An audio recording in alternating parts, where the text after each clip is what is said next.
Hello and welcome back to another episode of the New Wave Nerds. Today we are continuing our look back at the Alien movies with Alien Covenant.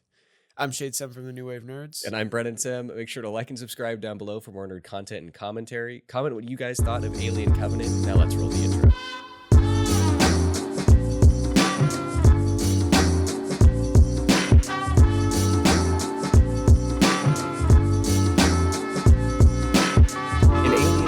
The crew of a colony ship bound for a remote planet discover an uncharted paradise with a threat beyond their imagination and must attempt a harrowing escape. The film was released in 2017 and directed by Ridley Scott. It has a story by Jack Paglen and Michael Green and a screenplay by John Logan and Dante Harper. The film stars Michael Fassbender, Katherine Waterston, Billy Crudup, and Danny McBride. Now, as always, we're going to begin with a brief non-spoiler review. Shade, what'd you think of Alien Covenant? I thought Alien Covenant was more action-packed than Prometheus, but it also lacked in CGI pretty harshly. I disagree. I think the CGI in this was better than Prometheus in a lot of cases. I mean, there were certainly some moments where I was like, all right, this is bad. But I think in a lot of ways, it definitely looked better than Prometheus to me. I agree. It's definitely much more action-packed, and it feels much more like an actual Alien prequel. It ties in a little bit more directly in some ways that I like, in some ways that I dislike. But I don't know. I actually kind of think that I liked this one better than Prometheus. Yeah, well, yes, I liked it more than Prometheus. Let me clear the air here. I did like it more than Prometheus. There was a lot more here with it. There was a lot more to watch. Prometheus was a little more slow, a little more to understand with that. With this, yeah, it felt more like an Alien movie. The action was crazy. Yeah. The scare. I mean, there were more scares there in this than there were in Prometheus. It was definitely closer to a horror movie. Still not really horror, especially in some of the ways where we like to talk about when you reveal and how you don't reveal monsters and stuff like that. My problem with Prometheus isn't the fact that it's slow or that the material is a little bit heady. I actually did like that about the movie.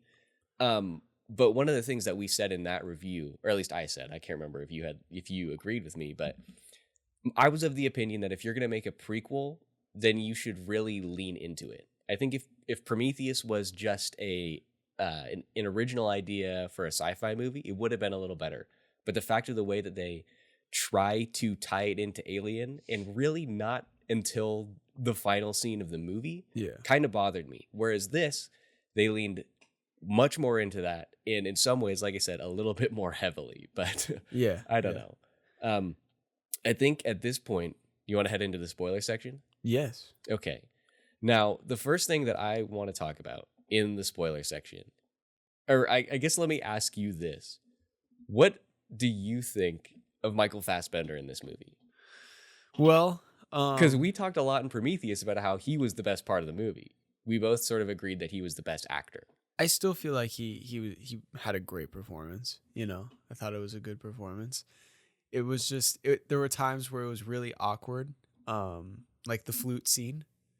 I thought that was the best scene of him, actually. Really? Yeah, it's actually surprising to me how much we're disagreeing on things that I didn't expect at this moment. He was just a little sensual with it, It just got really awkward. I was just like, well, the specifically the last part of that, yeah. But up until that, the scene with the flute itself to me was so interesting. Yeah. Because it is, okay, before I talk about how cool that scene was, I want to talk about my problems with Michael Fassbender in this movie.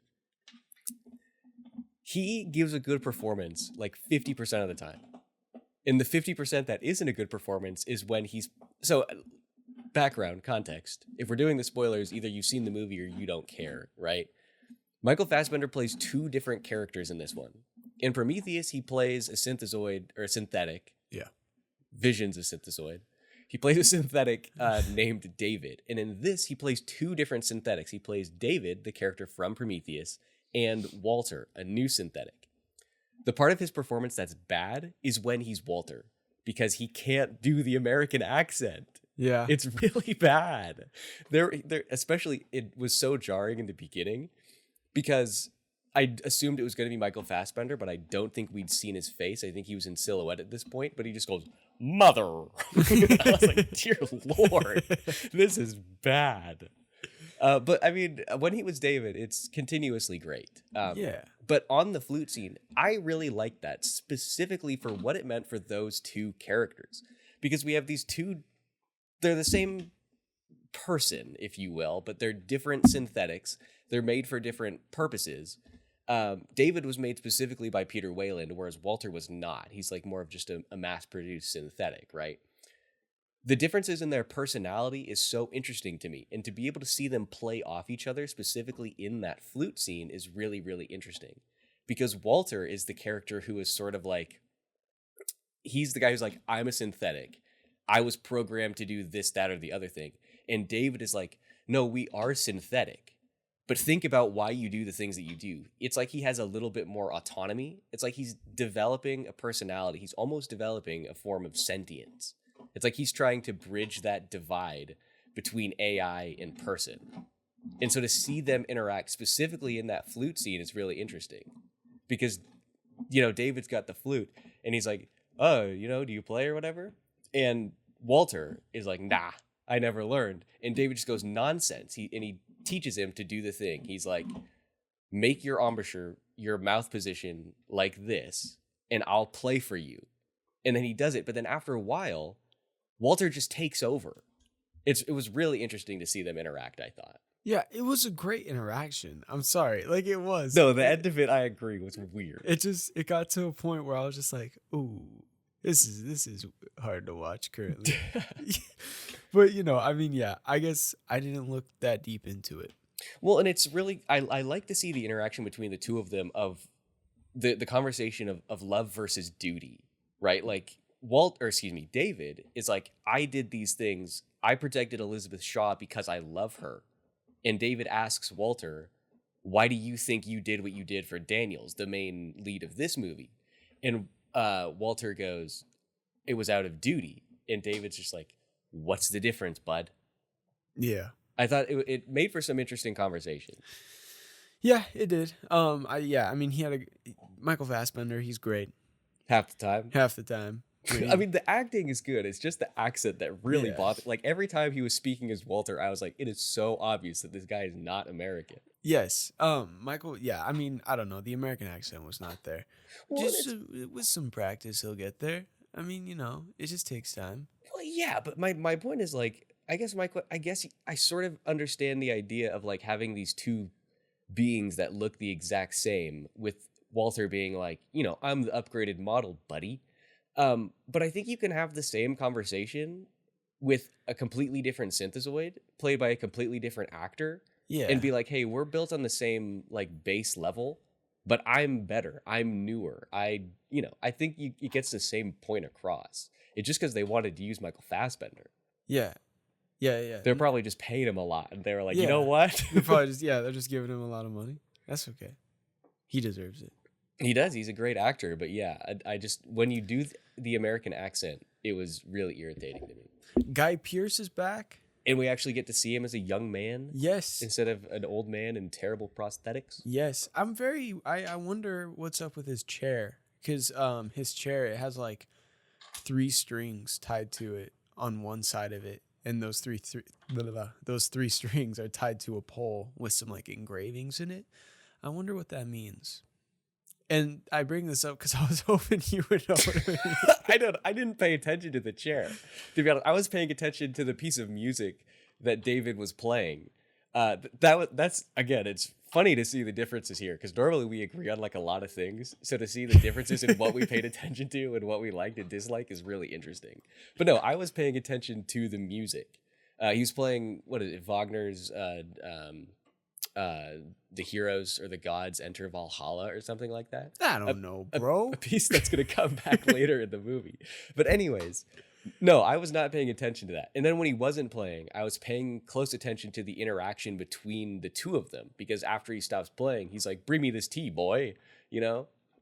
Yeah, well, I was just focused on his chair. I was really not. Look at his chair sometime. All right. Yeah. Let's see. You know, I will say, for a long time, for quite a while, that was definitely, slight spoilers for what we're talking about later. For a while, that was going to be my pick for the best scene in the movie. Ultimately, I decided against it, But for a long time, I was like, oh, this is great. And it's helped, obviously, by the fact that we get to see Michael Fassbender only doing his British accent. Yes. And Guy Pearce is just great. It's a wild outfit. Well, I mean... See, look, there's rope tied there. Oh, you called it string. Oh, yeah, I I did don't say know. string. It's just a fancy chair. I mean, maybe it... I don't know. I don't know. Vamp while I look at Oh, yeah. Yeah, Don't just look at me type. Well, I don't know. I was just thinking maybe that chair means something. Maybe that rope is tied on one side for one reason only. Or maybe it's literally just a design thing, which could be the case. I don't know. I saw that and I just thought maybe it was something really cool. I don't know. It's a Carlo Bugatti throne chair, so it's got a name, which makes me think there's probably some, theme or some message hidden in there. But I don't know, dude. All right, let's get back to the movie and stop talking about this chair. All right. All right, fine. I wanted to ask you. Yeah. Who do you like better? Because we're probably going to talk a lot throughout this about comparing Alien Covenant to Prometheus. What did you think of the lead in this movie versus Prometheus, of Daniels versus Elizabeth Shaw?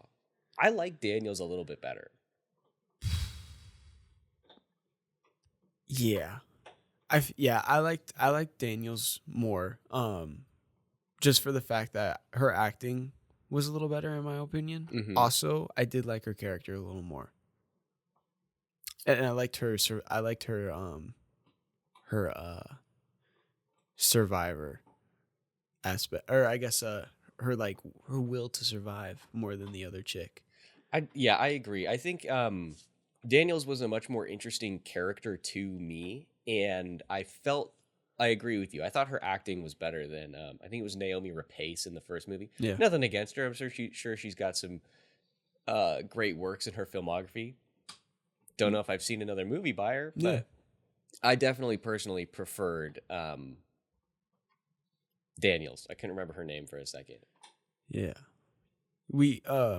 There's one person in here where I was like, I guess it was more of a scene that happened, and I was like, holy crap, why is he in here?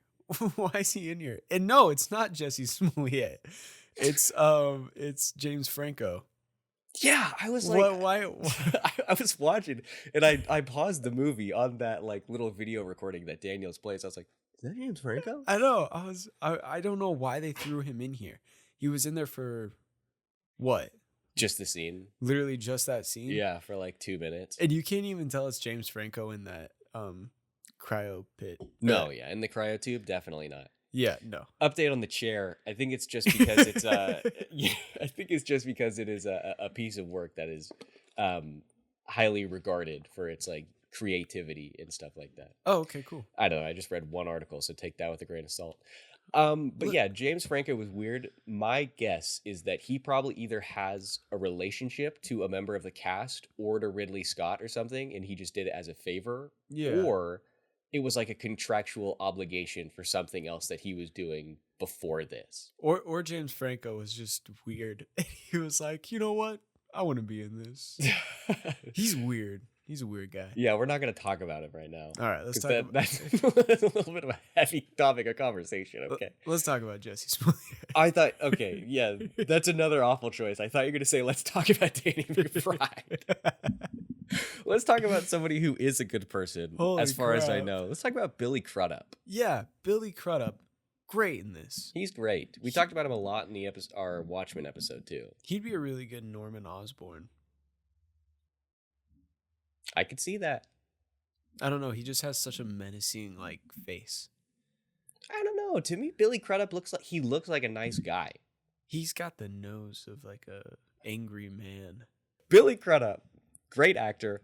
I really like his character in this. Ram. I don't know. Especially the interactions between him and his ill-fated wife, Kareen. Yes. The setup that we have between them early on, and then his acting when Kareen ultimately dies, I think is so interesting. Yeah. I thought he was such a good actor in this. Great captain. I mean, he's a good captain, especially for somebody who was like going into this not being the captain, right? Because in the beginning, the reason that he takes over the role is because the actual captain dies. James Franco. Yes, that's right. I forgot he was the captain. Yeah. Yeah. That's really funny. Captain James Franco. Anyways, he dies when everybody else is getting unfrozen. You know, they get hit by like a solar flare or whatever. And so he has to take over, and you can definitely tell that he's not really ready for the job. He wasn't really emotionally or mentally prepared. And he spends the movie worrying about everybody else like actually just accepting him in the leadership position. He's kind of like the reluctant king in a way, and I think it really plays well here. But that's understandable. Sorry. But that's understandable. You know, if I was a captain, I'd want people to respect me. Mm-hmm. Be like, yo, I have a name, and that's Captain. Shut up, dude. I think he does make it. We're gonna move past that, because if you are the captain, never in a million years would I call you captain. You would have to. I would not. You would be kicked off. I would not. Our relationship would be like Doctor Strange and Wong in Multiverse of Madness, where Wong is like, you know, it is traditional to kneel or to bow before the Sorcerer Supreme, and I would be like, I'm not doing that. But you wouldn't be able to get rid of me. Yeah, I guess I wouldn't. That's exactly. And it would. The only way it would be different is in the end, I wouldn't bow to you. After we defeat the monster, I wouldn't bow to you. Do you think we would survive if I was the captain of the Enterprise? Do you want my honest answer to that question? Is it going to hurt my feelings? That depends on how sensitive you're going to be about it. All right. Yes. No. All right. I don't think we'd survive. I think your tenure as captain would last about as long as Captain Kirk's dad in the 2009 reboot. 12 minutes. And then you would die. And I would come to your son and be like, your dad was captain of a starship for 12 minutes. You can definitely do better. Who would I be on a starship? Medic. No. You'd probably be down in engineering. Yeah, I guess engineering. I think you'd probably be down in engineering. Probably, yeah, engineering, I would say. Or weapon, or what is it, combat specialist? Sure. I don't know. I like Star Trek. I'm not that familiar with the positions. That's what I'm looking for. You're getting thrown in with trash duty if I was captain. Oh, yeah? Yeah. You'd be like Spock and strand me on an ice planet? Yeah. And I'd meet you in the future? Yep. All right, we're going way too far down the Star Trek rabbit hole. God, Star Trek. I have no idea. Oh, Billy Crudup as Captain Aram. Yeah. I will say, in this highly stressful situation, throughout all of this, I think he makes really good decisions. Yeah. You know, typically when you have a character like this who takes over the position of captain before they're ready, they make every single wrong decision possible. I think with the information that he has, he makes good decisions all the time. Even the one in the beginning, where obviously we know it's an alien movie. We are going into this knowing, don't go to the other planet, dude. Just go to Origai 6 or whatever. Don't go to the new one you know nothing about because you're going to get eaten. With the information at hand, I do think it makes sense to go and investigate. Okay. I agree. Thank you for your valuable input. I'm so glad I waited so long for that. No, I agree. All right, so as we've been doing lately, Shayde, I want to ask you, who do you think is the best actor in this movie? Oh, man. Billy Crudup. That's what I'm going to say, too. I think he's by far the best. It would be Michael Fassbender if not for his unfortunate American accent. Yeah. There were so many things with Michael Fassbender in this movie where I was like, I don't know. But Billy Crudup, he was a great captain. He played a very scared man very well. He did. He was the kind of guy who I think understood the assignment, unlike some of the other people in this. Not to say that, the other people are necessarily bad, but I felt like Billy Crudup really sort of embodied like the type of movie that we're supposed. He was, to me, one of the only ones who sort of made this feel like a horror movie. Yeah. And we didn't even talk about, he's the first guy in the history of the alien universe, at least that we've seen, to be face hugged. Really? Well, because this is a prequel to Alien. Oh, yeah. And David is the guy who makes the face huggers. Dang. I mean, maybe, he talked about the fact that the virus wiped out like all of the meat, as he says, on the planet. So maybe there were others before that, but as on screen, chronologically, Billy Crudup is the first man to be face hugged. Dope. That's a good goal. It's a good thing to have. That's a good goal. That's a good thing to have. I want to be face hugged. I want to be the first man to be face hugged. Okay, so we both agree Billy Crudup, best actor. What do you think is the best scene? My favorite scene is when they're all in that field. God, we're gonna have the same answer twice, I think. All right, go ahead. And they start getting attacked by that white xenomorph. Yeah, we have the exact same choice for both of these. It's funny that we disagreed throughout like the entire beginning of the video, but in these sections we agree completely. I think that scene was shot really well. Mm-hmm. I think the horror in that scene is great. I think the action in that scene is great. That's the scene in the movie where I was like, okay, this feels like an Alien movie. That was also a scene where I was like, damn, the CGI is kind of bad. It's when Nope, go ahead. When the alien like tail whips that guy in the jaw. I thought that, I will say the CGI there was much better than with the alien in the medbay. Which is why maybe I think of it a little bit better, because I'm comparing the two scenes that take place right after each other. Yeah. I think the impact of that scene there in the field would have been so much better if we hadn't had the scene in the medbay. That's fair. Because to see the alien pop out the way that it does, like we always talk about with horror movies, if you want to have a scary monster, you need to spend like almost the entire movie not really showing it. Like not really showing the audience what you're going to see. Now, granted, this is like, I don't know, the 5th, 6th, 8th Alien movie that had been made at this point. So it's like, we obviously know what's going to happen. And based on the fact that the alien is on the cover or on the poster and in the trailer and all over the place, we know that we're going to see it. But even so, hiding it in the shadows makes that would make that moment much more interesting and would really build up the suspense, I think. Yeah. Sorry, really quick. What did you think of the look of the xenomorph in this? I liked it. You liked it? It was fine. Yeah. I thought it was a cool look. Yeah. It was new, so I was like, damn, that's a cool look. It was new, but it definitely it felt very similar to like what we had seen. Yeah, I mean, it's basically the same thing. It's just white. Yeah, but I mean, as a baby, yeah. As a baby. Once he grows up, he definitely returns to form and the more classic alien xenomorph look. I'm trying to find the picture of him on, here we go. Like with the poster, that's basically just classic xenomorph, Yeah. I think technically in the Alien universe, this xenomorph does have a different name. Not like a name like John, but like a taxonomical classification. Holy crap, I guess. That's a big word. I wish I could remember what it's called. Let me look it up quick. What do you think about the fact, since we're talking about the alien, do you like or dislike the fact that the xenomorph, as we understand it, is created by a synthetic that was created by humanity?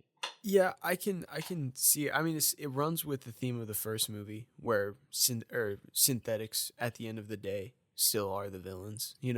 Neomorph is the word. Neomorphs. Yeah, I mean, it does. Yeah, I agree with that about Prometheus too, in that they're keeping with the theme that the synthetic is always the secret bad guy. yeah, like there will always be a xenomorph, there will always be an alien chasing after him, but at the end of the day, it will be because of something that the synthetic does, except for the case of Alien Romulus. Spoiler alert, which we will be talking about next week. I don't like it. I don't think I like the idea. I think the way that it's played out here is interesting, but the way that it plays into the broader Alien universe, I don't like it. I think I like the implication that we have in the original Alien movie, in that it is, what is the phrase that they use? A perfectly designed killing machine or something. Did that movie come out in 1979? Yeah. I think, here we go. Here it is. The perfect organism. Its structural perfection is matched only by its hostility. And that's pretty, Ash says that. I like the idea more that it is quote unquote the perfect organism, but that it was made by not that it's naturally occurring, I guess. To me, that's just much more interesting. And it makes the universe scary.